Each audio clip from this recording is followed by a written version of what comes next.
السلام علیکم friends, welcome back to my YouTube channel daily tips with Asma. خواب میں روزہ رکھنا۔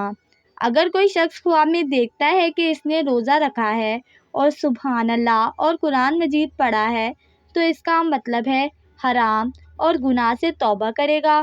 لیکن اگر دیکھتا ہے کہ اس نے روزہ رکھا ہے اور لوگوں کی غیبت کی ہے تو اس کا مطلب ہے عبادت میں ریاکاری کرے گا اور یہ شخص دین کے راستے میں سچا نہیں ہے۔ لیکن اگر کوئی شخص خواب میں دیکھتا ہے کہ اس نے ارادے سے روزہ کھولا ہے تو اس کا مطلب ہے سفر میں بلا آئے گی۔ لیکن اگر کسی شخص نے خواب میں 2 مہینے کے روزے رکھے ہیں تو اس کا مطلب ہے تمام گناہوں سے توبہ کرے گا۔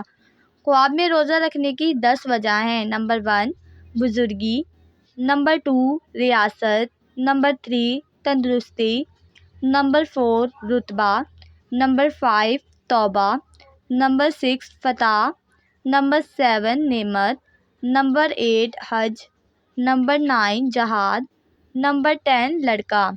فرینڈس، اگر آپ کسی بھی خواب کی تعبیر جاننا چاہتے ہیں تو کمنٹ باکس میں کمنٹ کریں۔